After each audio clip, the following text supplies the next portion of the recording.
सबसे पहले इस टाइटल को देखते हैं। A call for chaos, call for something, इसका मतलब होता है किसी चीज़ के लिए डिमांड करना, किसी बात के लिए सार्वजनिक रूप से कहना। केओस, अराजकता, लॉलेसनेस, डिसऑर्डर, पूरी तरह से अव्यवस्था, अराजकता। तो कहने का मतलब ये है कि यहाँ हम बात करने वाले हैं कि अमेरिका की तरफ से डोनाल्ड ट्रंप जो हैं उन्होंने एक तरह से अराजकता की मांग की है। एडिटोरियल पढ़ेंगे तो और अच्छे से समझ में आएगा। The US should push for a two state solution. यहाँ टू स्टेट का मतलब क्या है, कौन से हैं दो राज्य, इज़राइल और फ़िलिस्तीन। तो अमेरिका को इन दो राज्यों के समाधान के लिए पुश करना चाहिए, जोर देना चाहिए। नॉट डिस्प्लेस, डिस्प्लेस का मतलब है किसी को उसके स्थान से हटा देना। एन एंटायर पीपल, एंटायर का मतलब है कंप्लीट, कि कंप्लीट जो लोगों का समूह है उसे विस्थापित करने की बजाय अमेरिका को इस बात के लिए जोर देना चाहिए कि इन दो राज्यों के बीच में कोई समाधान जो है निकाला जा सके। When the state of Israel was created in Palestine in 1948, कि 1948 में जब फ़िलिस्तीन के भीतर इज़राइल को क्रिएट किया गया, more than 7 lakh Palestinians the lands original inhabitants. तो उस समय क्या हुआ था कि 7 लाख से भी ज़्यादा फ़िलिस्तीनी जो कि उस जगह के मूल निवासी थे, इनहेबिटेंट का मतलब है वहाँ के निवासी थे, रहने वाले थे वहाँ के, वर डिस्प्लेस्ड, उन्हें उनकी जगह से डिस्प्लेस किया गया, उन्हें उनकी जगह से हटाया गया। Palestinians remember this forced, Palestinians remember this forced mass expulsion. Mass expulsion का मतलब हो गया कि भाई किसी को निकाल देना, है ना, निष्कासन कर देना। मास एक्सपल्शन का मतलब है बहुत बड़ी जनसंख्या को जो है आपने एक जगह से हटा के दूसरी जगह भेज दिया, निष्कासन कर दिया उसका, तो उसको बोलेंगे मास एक्सपल्शन, जो बहुत बड़े पैमाने पर जो निष्कासन किया जाए। एज द नाकबा, तो फ़िलिस्तीनी जो है 1948 में ये जो घटना हुई थी जिसके तहत 7 लाख से भी ज़्यादा फ़िलिस्तीनियों को जो है विस्थापित किया गया, उनको निष्कासित किया गया उनकी जगह से। इस घटना को, ये जो फोर्स्ड, ये जो ज़बरदस्ती मास एक्सपल्शन कराया गया फ़िलिस्तीनियों का, इस घटना को फ़िलिस्तीनी जो है नाकबा के रूप में याद है, इस घटना को जो है वो नाकबा के रूप में याद करते हैं। नाकबा का मतलब है कैटास्ट्रफी, यानी कि कैटास्ट्रफी का मतलब होता है कोई बहुत ही भयंकर आपदा, बहुत ही बड़ा कोई विनाश, डिस्ट्रक्शन। तो इस डिस्ट्रक्शन को नाकबा के रूप में जो है फ़िलिस्तीनी आज भी याद करते हैं। More Palestinians were expelled during the 6 day war in 1967, कि 1967 में ये जो 6 डे वॉर हुआ, 6 दिनों तक ये जो युद्ध चला, इस युद्ध के दौरान भी और कई फ़िलिस्तीनी जो हैं उनको एक्सपेल किया गया, उन्हें वहाँ से निकाला गया। Some moved to Gaza, others to the West Bank. तो फिर जो फ़िलिस्तीनी थे उनमें से कुछ जो है गाज़ा में चले गए और कुछ जो है वेस्ट बैंक क्षेत्र में चले गए।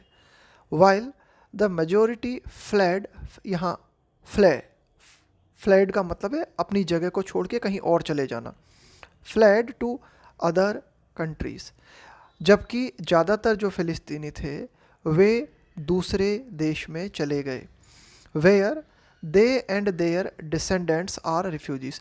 अब ये फ़िलिस्तीनी जो कि दूसरे देश में चले गए, वे उस दूसरे देश में, वे और उनके जो वंशज हैं, उनके जो डिसेंडेंट्स हैं, उनकी जो भावी पीढ़ियां हैं, वे वहाँ पर एक तरह से क्या हैं, रिफ्यूजी हैं, शरणार्थी हैं। In successive peace talks, successive का मतलब होता है एक के बाद एक, पीस टॉक, कि एक के बाद एक जो शांति वार्ताएं हुई, जो पीस टॉक्स हुई, Israel has outrightly rejected their right to return. तो ये जो पीस टॉक्स हुई, इस पीस टॉक्स में इजराइल ने जो है स्पष्ट रूप से, आउटराइटली का मतलब होता है सीधे सीधे, बिल्कुल स्पष्ट रूप से, रिजेक्ट, खारिज कर देना, देयर राइट, अधिकार, to return to their homes. यानी कि शांति वार्ताओं, ये जो शांति के लिए जो बातचीत हुई, इस बातचीत में इजराइल ने सीधे सीधे इस बात को खारिज कर दिया। किस बात को? फ़िलिस्तीनियों के अधिकार को। यानी कि भाई जो फ़िलिस्तीनी हैं उन्होंने क्या कहा कि हम जो है वापस हमारे घर जो है लौटना चाहते हैं, ये हमारा फंडामेंटल राइट है, मूलभूत अधिकार है।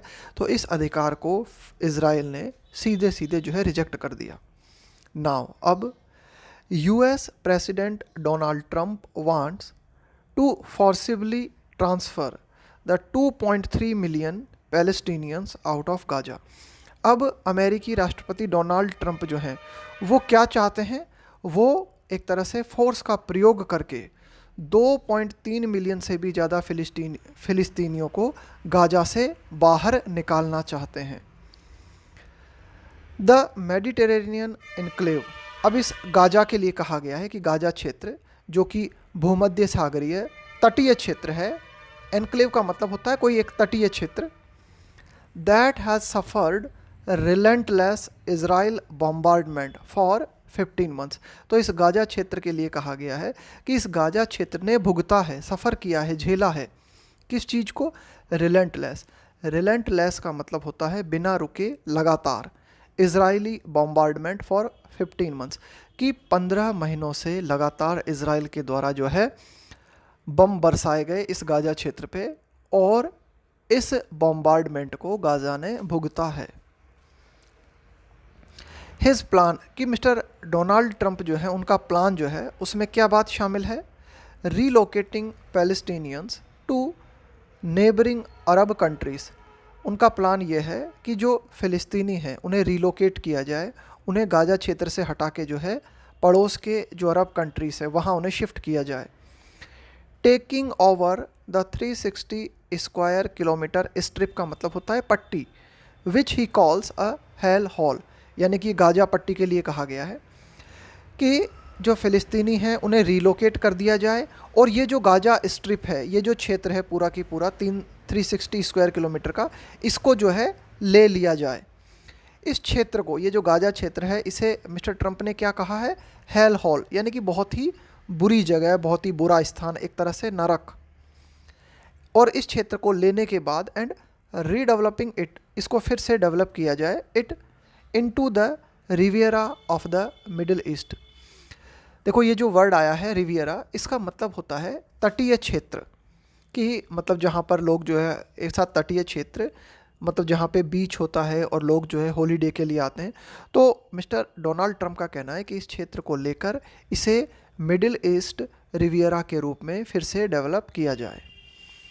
At a press conference in Washington DC, कि वाशिंगटन में एक प्रेस कॉन्फ्रेंस के दौरान इजरायली प्राइम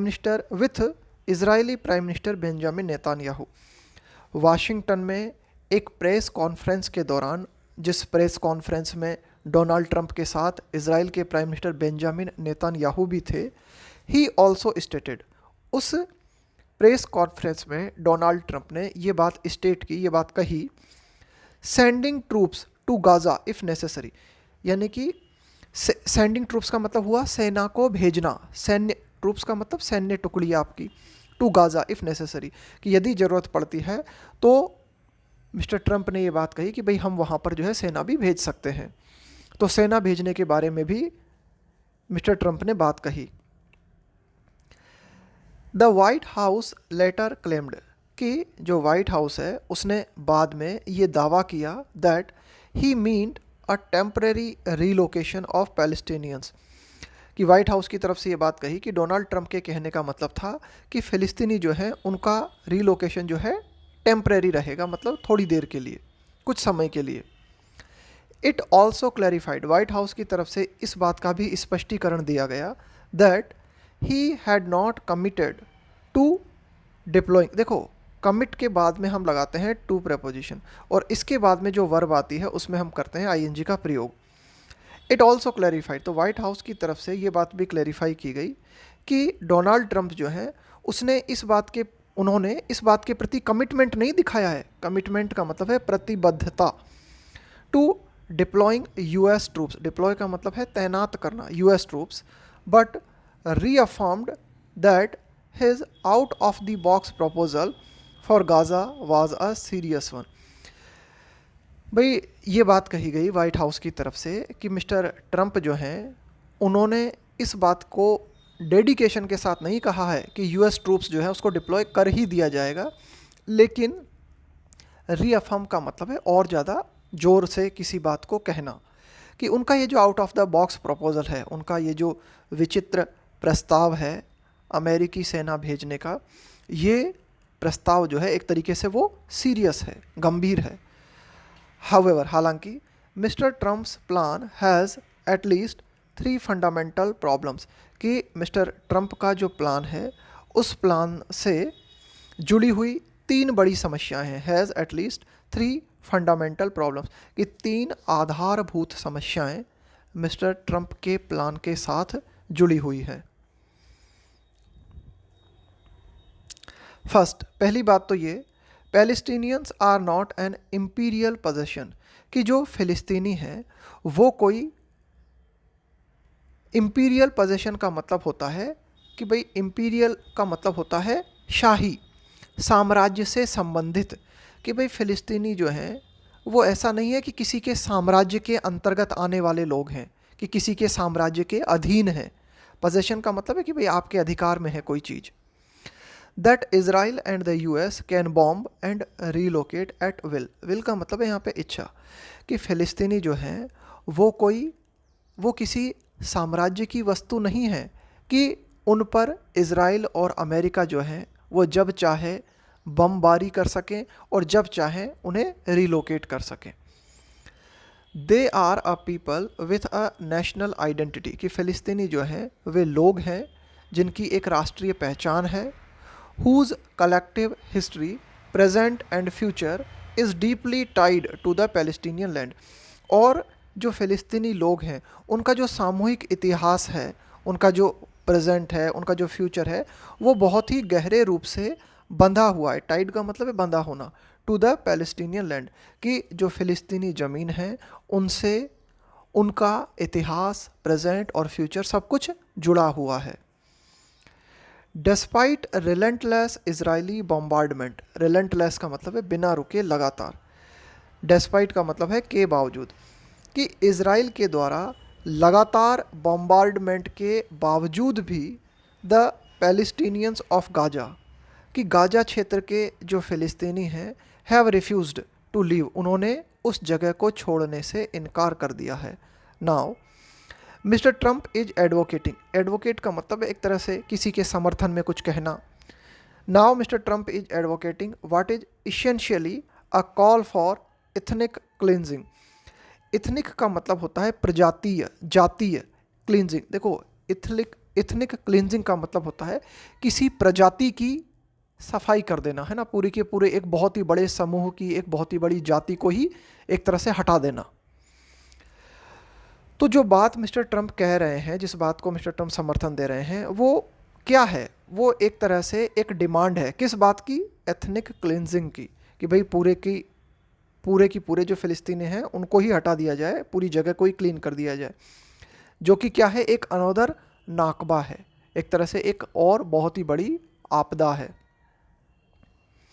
सेकंड, दूसरी बात, Arab countries including many of America's allies, कि जो अरब देश हैं उनमें, जिनमें कि कई अमेरिका के दोस्त भी हैं, हैव, इन सभी अरब कंट्रीज़ ने अनइक्विवोकली, स्पष्ट रूप से खारिज कर दिया है मिस्टर ट्रम्प्स प्रपोज़ल, कि कई अरब कंट्रीज़, जिनमें से कई अरब कंट्रीज़ जो कि अमेरिका के मित्र हैं, उन्होंने स्पष्ट रूप से मिस्टर ट्रंप के प्रस्ताव को रिजेक्ट कर दिया है, खारिज कर दिया है।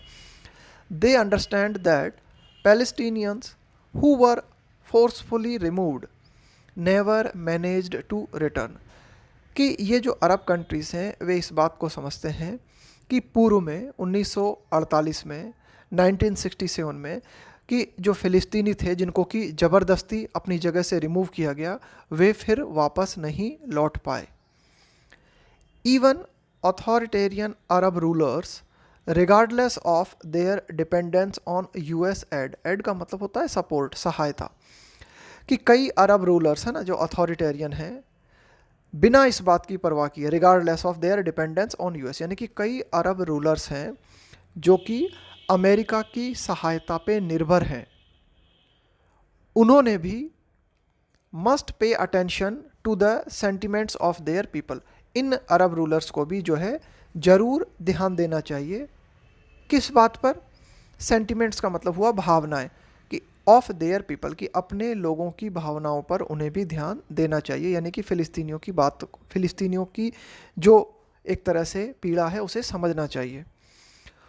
Who overwhelmingly support Palestinian rights, यानी कि ये जो अरब रूलर्स हैं जो कि ओवरवेलमिंगली का मतलब होता है बहुत ही ज़्यादा, सपोर्ट समर्थन देना पैलेस्टीनियन राइट्स की, एक तरह से हु ओवरवेलमिंगली, जो कि बहुत ही ज़बरदस्त रूप से फ़िलिस्तीनियों के अधिकारों का समर्थन करते हैं। थर्ड, तीसरी बात है मिस्टर ट्रम्प्स विज़न, कि मिस्टर ट्रम्प का ये जो विज़न है ऑफ रीबिल्डिंग गाजा, अलाइन का मतलब है मेल खाना, closely with the Israelis far rights agenda, कि मिस्टर ट्रंप का जो विज़न है गाजा को रीबिल्ड करने का, गाजा को पुनर्निर्मित करने का, उनका ये विज़न जो है मेल खाता है किस चीज़ से? इज़राइल का जो फार राइट एजेंडा है, यानी कि इज़राइल के, देखो फार राइट का मतलब होता है ऐसे लोग जो एक तरह से अपने देश की परंपरा, अपने देश के ट्रेडिशन, उसी को बढ़ावा देते हैं, बाकी उनके लिए और कोई चीज़ महत्व नहीं रखती है ना, उनको हम बोलेंगे फार राइट। तो इज़राइल के एक तरह से जो कट्टर राष्ट्रवादी हैं, उनका जो एजेंडा है, उस एजेंडे से मिस्टर ट्रंप का गाजा को रीबिल्ड करने का प्लान मेल खाता है। Resettling the land with Jewish settler, क्या है इज़राइल का एजेंडा? इज़राइल का एजेंडा है कि ये जो क्षेत्र है इसको रीसेटल किया जाए, किन लोगों से? जूइश सेटलर्स, की यहूदी लोग जो है यहाँ पर उनको सेटल किया जाए। This will further alienate an already desperate population, अगर ऐसा होता है तो उससे क्या होगा? फर्दर का मतलब है यहाँ पे और ऐड करना, एलिनेट का मतलब होता है और अलग कर देना, पृथक कर देना। एन ऑलरेडी डेस्परेट का मतलब है हताश, पॉपुलेशन, हताश जनसंख्या, किन्हें कहा गया है? फ़िलिस्तीनियों को, कि फ़िलिस्तीनी जो कि पहले से ही हताश हैं, अगर उनके साथ अमेरिका और इज़राइल का ये जो प्लान है उस प्लान को अगर अंजाम दिया जाता है तो इसके माध्यम से जो फ़िलिस्तीनी हैं वे और ज़्यादा एलिनेट हो जाएंगे, उनमें जो है और ज़्यादा अलगाव या पृथक्करण की भावना आएगी, और इसके माध्यम से क्या होगा? And plant yet another time bomb in West Asia. अब ऐसा तो है नहीं कि ये बेचारी, ये जो फ़िलिस्तीनियों की ये जो पूरा की पूरा जनसंख्या समूह है, अगर आज उसके साथ ये बात की जाती है तो इसके माध्यम से क्या होगा? एक टाइम बॉम्ब सेट हो जाएगा वेस्ट एशिया में। कुल मिला के ये बात जो है इस तरह से समाधान नहीं होगा। भाई फ़िलिस्तीनी जो है वो इस बात को याद रखेंगे कि हमारी जो है इथनिक क्लिनजिंग की गई और इसका बदला लेंगे वे। अब ये बदला कब होगा? एक तरह से ये क्या होगा? वेस्ट एशिया में एक तरह का टाइम बॉम्ब जो है सेट हो जाएगा। Mister Trump must abandon his, abandon का मतलब है त्याग देना, his calls for, call for का मतलब है किसी बात की डिमांड करना सार्वजनिक रूप से, द इथनिक क्लिनजिंग एंड, तो मिस्टर ट्रंप को इथनिक क्लिनजिंग की ये जो डिमांड है इसे त्याग देना चाहिए, और इसके बजाय, इंस्टिंक्ट का मतलब होता है के बजाय, यूज़ अमेरिकाज इन्फ्लुएंस, इसके बजाय डोनाल्ड ट्रंप को क्या करना चाहिए? अमेरिका के प्रभाव का प्रयोग करना चाहिए इस बात को सुनिश्चित करने के लिए, to ensure a successful cease fire, cease fire का मतलब होता है युद्ध विराम, इन गाज़ा, इसके बजाय अमेरिका को गाज़ा क्षेत्र में सफलतापूर्वक युद्ध विराम के लिए प्रयास करना चाहिए। The US should be working toward कि the US should be working, कि अमेरिका को काम करना चाहिए। देखो ये जो लिखा हुआ है ना यहाँ पे, बी वर्किंग, ये है आपका कंटिन्यूअस इन्फिनिटिव कि कोई काम जो है जारी अवस्था में है। टुवार्ड अ लास्टिंग, लास्टिंग का मतलब है टिकाऊ, टिकने वाला।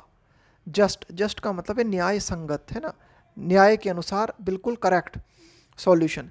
कि अमेरिका को जो है एक टिकाऊ और एक न्यायपूर्ण समाधान के लिए काम करना चाहिए, एक ऐसा सॉल्यूशन निकालना चाहिए, वन दैट एक्नॉलेजेस, जो कि इस बात को स्वीकार करे। एक्नॉलेज करने का मतलब होता है किसी बात को स्वीकार करना। पैलेस्टीनियन राइट्स एंड अपहोल्ड्स, यानी कि ऐसा समाधान हो जिसमें कि जो फ़िलिस्तीनी हैं उनके अधिकारों को स्वीकारा जाए और कायम रखा जाए। अपहोल्ड का मतलब है किसी चीज़ को मेंटेन रखना, किसी चीज़ को कायम रखना। The principles of peace and stability in the region, कि गाजा क्षेत्र में शांति और स्थिरता के जो सिद्धांत हैं उन सिद्धांतों को कायम रखा जाए और फ़िलिस्तीनियों के जो अधिकार हैं उन अधिकारों को एक्नॉलेज किया जाए। इस तरह का कोई समाधान जो है निकाला जाए। ये था हमारा आज का एडिटोरियल।